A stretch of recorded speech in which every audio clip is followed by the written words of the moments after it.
This is Corinna, this is Simone and Colette. Look at your beautiful bike, Corinna, look at that. Isn't that so nice? I got a couple of friends who have similar, that's so beautiful. Well, it's all the pretty.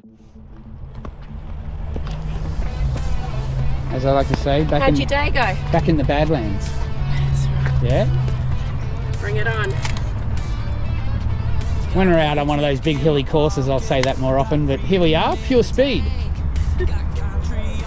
Pure speed. A couple bare feet on the dash.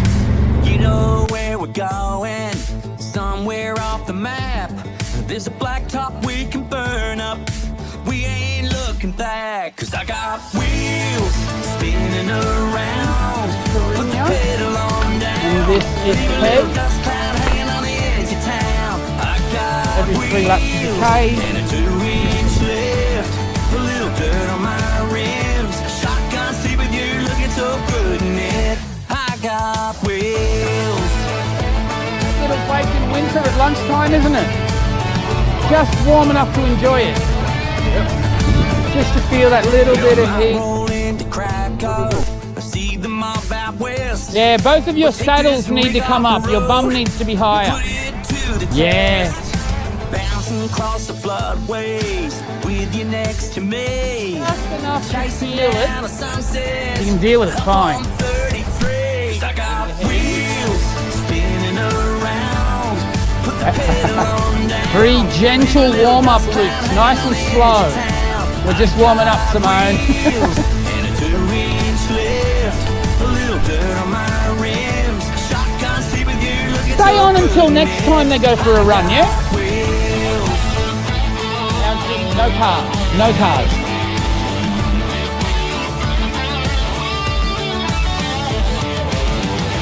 It's the place we roll, it's the way we ride, it's that thing we do, it's where the gravel flies. I got wheels spinning around. It is. It takes commitment to get it done though, you know. It's you alone in the lounge room or the garage and for that 10 minutes a day, and it's got to be that commitment of, okay, I'm going to go in there, I'm going to get this done. Yeah. It's only 10 minutes, but I'm committed to being a stronger human being, not just a stronger athlete, yeah? Yep. We're turning human frailty into human strength. That's all we're doing. Bit by bit, day by day. Simple thing. You can sit back on the couch and get weak and sloppy. Mate, I don't have time to watch TV. Or you can just switch your exercise off and get weak and sloppy. But I do watch when I do indoor ride. For work? Yeah. Right in the city? Right in the city. What a great place to go for a run, eh? Kids with words of loathing hanging off their lips, passed out from the country of their birth, transported here to the end of the earth. Their natural lives. Yeah, we'll try the next one, putting your feet. And I dragged myself out there at 17 years of age doing it. In pedals with toe clips and straps, learning to do it. Oh yeah. Yes. They were the go hard days. I was born to this land, and I'll make my stand. It's in my blood. Oh, I'm a southern son.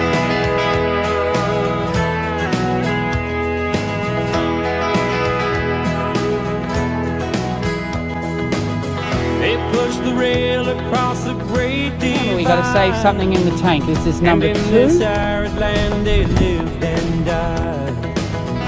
Settlers followed to the great unknown. Their children called this. Well, if that's a little off-putting, we can change the run course. It's only bothered you 2 girls on the run. It hasn't bothered any bikers yet. So it's just 2 little babies in. Get that helmet off there, mate, and go try another 3. Oh no, you're on the bike. You're on the bike. Sorry. You're on the bike. Love your bike. It's really nice. Take very good care of your bike. And when you get home, I want you to get them. Oh, I'll go get one for you now. Now he's up and into it. Looking good, mate. Hey, staying up high? Why not?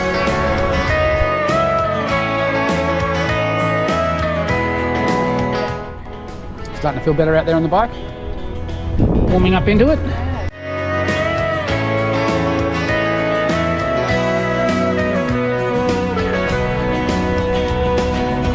From the golden beaches to the desert sands. So this is your 3rd run now, isn't it? We'll right the wrongs in the land of the free. Number 4, she's down the arrow bars. What I need to do is set up a table with cups of water on here for you to practice drinking. Yes. G'day folks, so it's Saturday afternoon, Coach Forrest here, and we're down at the Nerang Velodrome. We're doing some bike run repeats. They're doing about 4 kilometres of cycling and 1 kilometre of running, and they're repeating that. We'll do a warm-up round and a cool-down round and about 4 rounds in the middle where they'll just build the pace each time and the intensity. Anyhow, we're down here today with a new rider, Corinna. She's done some swimming with us. She's now out cycling, and she competes for the Tri-Mob, but comes and joins us for a little bit of training. Of course, everybody's very welcome to do such if you are with another team. But we're just looking at her bike fit on her lovely new Merida bike, and she's been fitted by a bike fitter. I won't say what bike shop, but I will say that it's a chain of bike shops. And now I'm not a registered fitter, I'm not a licensed or certified bike fitter, but I've been watching cyclists for 37 years, and I can tell when something's not right. So I'm going to overrule her bike fitter, and I'm going to raise her saddle by about 5 mils, half a centimetre, quite a bit. I think it could come up even higher than that, but we'll see how we go. But yeah, I think a lot of people just go out and get a bike fit and just completely put that 100% trust in that bike fit and don't pay it any second mind. And I think a bike fit is something that should be a bit like an evolutionary process. You get yourself a starting point and you go from there. I think the best cyclists in the world progress with their bike fit over a period of years. They tend to work on their flexibility to get into more aerodynamic positions when on the time trial bike, that's for sure. So yeah, it's not really a set and forget kind of thing.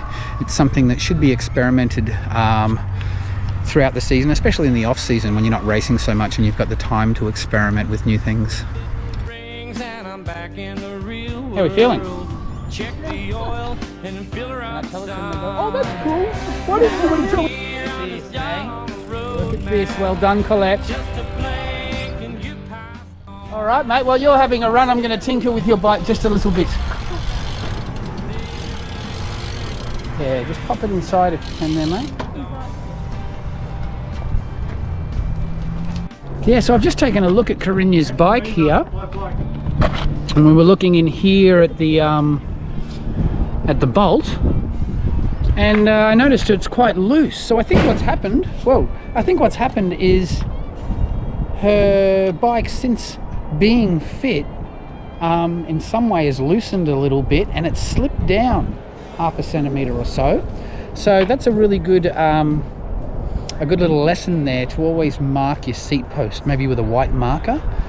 Just give it a little mark, so if it ever does slip down or anything like that in transit, or whilst with a mechanic or anything along those lines, or just over time, if it's loose, you know where it should be at. You can always bring it back to its exact seat post height. So yeah, don't do it. Doesn't do it for you. Oh, probably in a triathlon, yeah. Well, this is where we practice. I know.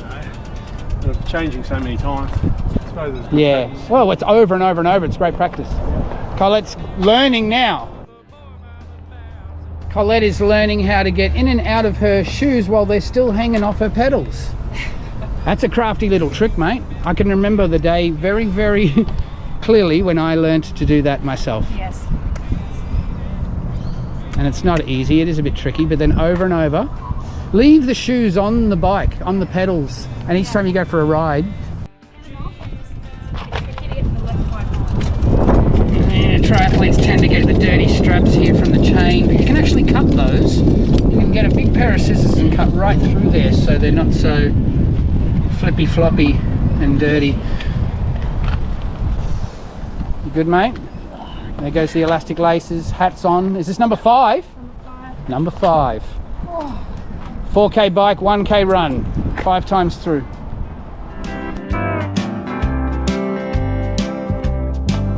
I eat when I'm hungry, sleep when I'm tired. Sometimes I go to work, I hope to get fired. That's the kind of life I live. No time for worrying. In they come. You don't worry about me, mate. I'll worry about you. Do the work, I'll do the fishing. Feeling good? That's the kind of life. Turning it up just I that little live. bit. Here she comes, mama. Hey, mama. Got no ties, no family, no strings to keep me home. I leave all my cares behind me. I just hit the road and roam. All right, and then you're in the cool down mode, mate. No good and such. Call me a wanderer. Don't matter much. That's the kind of life I live. Yeah, so we've added about 5 mils in height to Corinne's saddle, and I think it's got to come up even more. So a lot of people won't realise what's going on sometime unless you do have a train. Hey! 4:23 for the K. 4:23 for the K. Sorry, I was interrupted by some good news. We've just had Simone do her fastest run off the bike for the day. Anyhow, I was talking about Corinne with her saddle. Yeah, a lot of people, they would have problems with bike fit, you know, a saddle sliding down or something like this, and they'll keep on riding and they won't ask any questions, and they'll realise they're not really enjoying riding much anymore, and then the bike tends to stay in the garage. And if they were just to take a look at it, or get somebody to take a look at it and see, oh, your saddle's a bit low, bring that saddle up. Another common mistake is people not putting air in their tyres. Very simple. You got to do it in your car, you got to do it on the bike. And experienced cyclists will pump their tyres up before every ride and check their tyre pressure. A lot of people will keep on riding on their bike for week after week after week on their own with no one around them to give them any advice, and they won't think to go and pump their tyres up, and then they'll sort of stop riding because they're not enjoying it so much. And cleaning their chain, cleaning their drivetrain, all of their cogs on their bike, people won't bother to clean them, and they'll get gunky and dirty, and they won't enjoy riding so much, and the bike will get slower with more friction, and they'll just stop riding. Most common things that I see out there when I see novices riding bikes are their position on the bike, their drivetrain and chain is normally really dirty as well, and they normally have the wrong pressure in their tyres, low pressure in their tyres. They're the most common mistakes I see from new riders.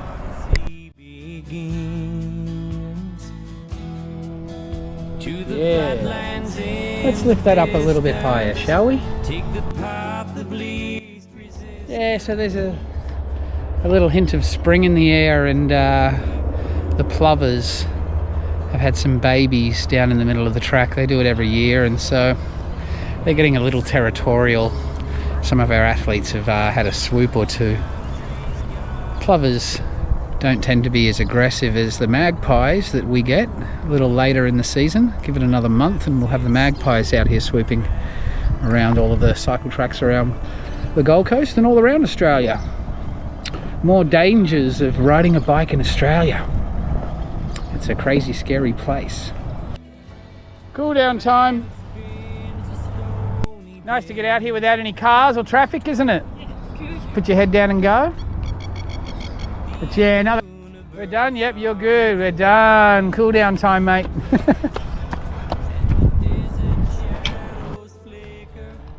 I ran that one with little stones in my shoes underneath my feet. And it'll happen on race day. Yep. And you'll have those the sand in the shoes as well. From a sandy beach run coming out of the water. And cycling shoes, yeah. Yeah. Hopefully all that sand's gone by the time I'm running. I used to use a little foot bath. See the old machine's up and going again? Old machine, Yes. not me. No, I'm talking about the bike, buddy. I mean to confuse you. First time using the track pump? Yes. That's okay, it's an art to it. There's an art to all of this stuff. Learning how to pump tyres, change flats. There we go. 100. It's a whole new adventure of sport. It's like becoming a sailor and trying to learn how to work a catamaran, you know what I mean? So then you just have to charge it. Oh yeah. That's what Amy. Amy didn't charge hers the other day. No. Fucking mongoose. That's the electronic use. She was on the small Oh. chain ring. It's better than all the it's like the big. Do you not have No, it's just mechanical. Yeah. Is this How was that for a session, girls? Tomorrow we're going longer with some hills. Bike run, just a straight bike run. It's a 17-kilometre outward ride. And we come back 17. And then we go again. And we had some extra. The climb all the way up the river is pretty steep.